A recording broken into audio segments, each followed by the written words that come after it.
श्री गणेशाय नमः। श्री रामचरितमानस अयोध्या कांड 160 वधो।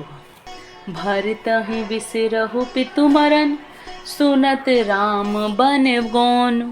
हे तू अपन पौ जानि जिय, थकित रहे धरि मौन।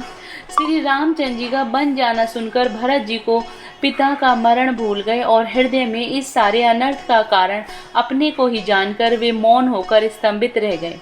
विकल विलोकी सुतहि समझावती, मनहु जरे पर लोन लगावती। तात राव नहीं सोचे जोगु, बिड़हि सुकृत जसु कीनहु भोगु। पुत्र को व्याकुल देखकर केकई समझाने लगी, मानो जले पर नमक लगा रही हो। हे तात, राजा सोच करने योग्य नहीं है। उन्होंने पुण्य और यश कमाकर उसका पर्याप्त भोग किया। जीवत सकल जन्म फल पाई, अंत अमर पति सदन सिधाई। अस अनुमान सोच परिहरहूँ, सहित समाज राजपुर करहूँ। जीवन काल में ही उन्होंने जन्म लेने के संपूर्ण फल पा लिए और अंत में वे इंद्रलोक को चले गए। ऐसा विचार कर सोच छोड़ दो और समाज सहित नगर का राज्य करो। सुनि सुठी सहमहु राजकुमारु, पाके छत जनु लाग अंगारु। धीरज धरि भरि लेहि उसासा, पापनि सबहि भांति कुल नासा। राजकुमार भरत जी की यह सुनकर बहुत ही सहम गए, मानो पके घाव पर अंगार छू गया हो। उन्होंने धीरज धरकर बड़ी लंबी सांस लेते हुए कहा, पाप ने तूने सभी तरह से कुल का नाश कर दिया। जो पे कुरुचि रही अति तोही, जनमत काहे न मारे मोही। पेड़ काटते पालहु सींचा, मीन जियन नीति बारी उलीचा।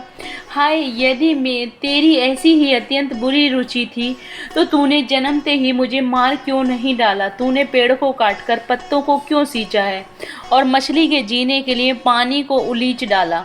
अर्थात मेरे हित करने ने जाकर उल्टा तूने मेरा अहित कर डाला। 161वां दोहा। हंस बसो दशरथ जनकु, राम लखन से भाई। जननी तू जननी भई, विधि सन कछु न बसाई।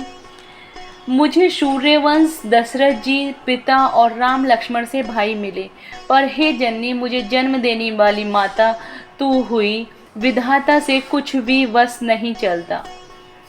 जब ते कुमति कुमत जिय ठहूँ, खंड खंड होई हृदय न गयहूँ। बर मांगत मन भई नहीं पीरा, गरि न जिहे मुँह परहु न कीरा। अरे कुमति, जब तूने हृदय में यह बुरा विचार कर ठाना, उसी समय तेरे हृदय के टुकड़े टुकड़े क्यों ना हो गए। वरदान मांगते समय तेरे मन में कुछ भी पीड़ा नहीं हुई, तेरी जीभ गल नहीं गई, तेरे मुंह में कीड़े नहीं पड़ गए। भूप प्रतीति तोरी किमि कीनी, मरण काल विधि मति हरि लीनी। विधौ न नारी हृदय गति जानी, सकल कपट अग अब गुण खानी। राजा ने तेरा विश्वास कैसे कर लिया। विधाता ने मरने के समय उनकी बुद्धि हर ली है। स्त्रियों के हृदय की गति विधाता भी नहीं जान सके। वह संपूर्ण कपट, पाप और अवगुणों की खान है।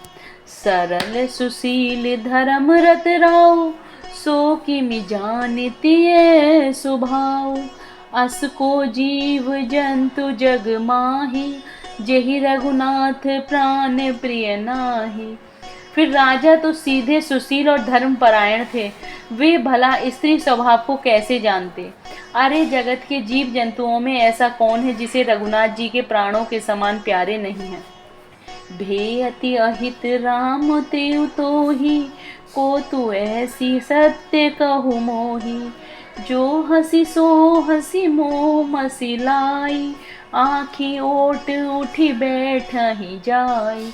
वे श्री राम जी भी तुझे अहित हो गए। तू कौन है, मुझे सच सच कह, तू जो है सो है। अब मुंह में स्याही पोतकर उठकर मेरी आंखों की ओट में जा बैठ। 162वां दोहा। राम विरोधी हृदय ते प्रगट कीने विधि मोहि, मोह समान को पात की वाद कहूँ कछ तोहि। विधाता ने मुझे श्री राम जी से विरोध करने वाले हृदय से उत्पन्न किया है, अथवा विधाता ने मुझे हृदय से राम का विरोधी जाहिर कर दिया। मेरे बराबर पापी दूसरा कौन है? मैं व्यर्थ ही तुझे कुछ कहता हूँ। सुनि शत्रुघ्न मात कुटिलाई, जरहि गात रिस कछु न बसाई। तेहि अवसर कुबरी तह आई, वसन विभूषण विविध बनाई। माता की कुटिलता सुनकर शत्रुघ्न जी के सब अंग क्रोध से जल रहे हैं, पर कुछ वश नहीं चलता। उसी समय भांति भांति के कपड़ों और गहनों से सजकर कुबरी वहां आ गई। लखी रिस भरहु लखन लघु भाई, भरत अनल घृत आहुति पाई। हुम गिलात तकी कुंवर मारा, परिमुह भर मही करत पुकारा। उसे देखकर लक्ष्मण के छोटे भाई शत्रुघ्न जी क्रोध में भर गए, मानो जलती हुई आग को घी की आहुति मिल गई हो। उन्होंने जोर से तककर कुंवर पर एक लात जमा दी। वह चिल्लाती हुई मुंह के बल जमीन पर गिर पड़ी। कुंवर टूटहु फूट कपारु, दलित दसन मुख रुधिर प्रचारु। आहा दई में काह नसावा, करत नीक फलुअन इस पावा। उसका कुंवर टूट गया, कपाल फूट गया, दांत टूट गए और मुंह से खून बहने लगा।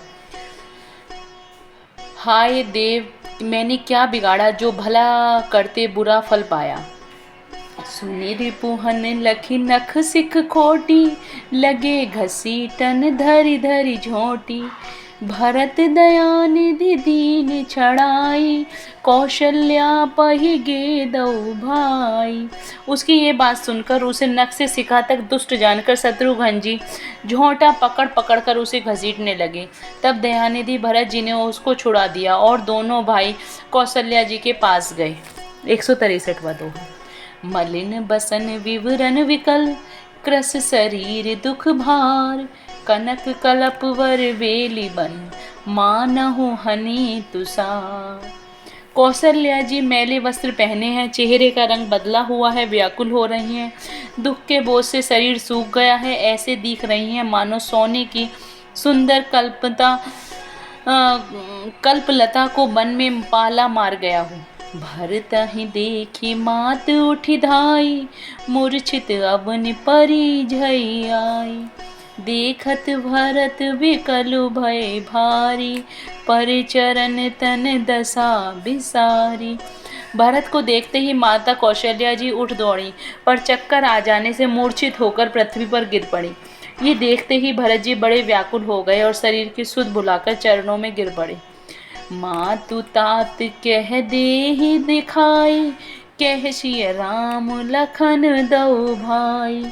के कही कत जनमी जग माझा, जो जनमी ते भई काहि ना बाजा। फिर बोले, माता पिताजी कहाँ हैं? उन्हें दिखा दें। सीता जी तथा मेरे दोनों भाई श्री राम लक्ष्मण कहाँ हैं? उन्हें दिखा दें। केकई जगत में क्यों जन्मी, और यदि जन्मी ही तो फिर बांझ क्यों ना हुई? कुल कलंक जेहि जन्महु मोहि, अपजस भाजन प्रियजन द्रोही। कोटि भुवन मोहि सरिस अभागी, गति असी तोरी मातु जेहि लागी। जिसने कुल के कलंक, अभ्यस के भांडे और प्रियजनों के द्रोही मुझ जैसे पुत्र को उत्पन्न किया। तीनों लोकों में मेरे समान अभागा कौन है, जिसके कारण हे माता तेरी यह दशा हुई है।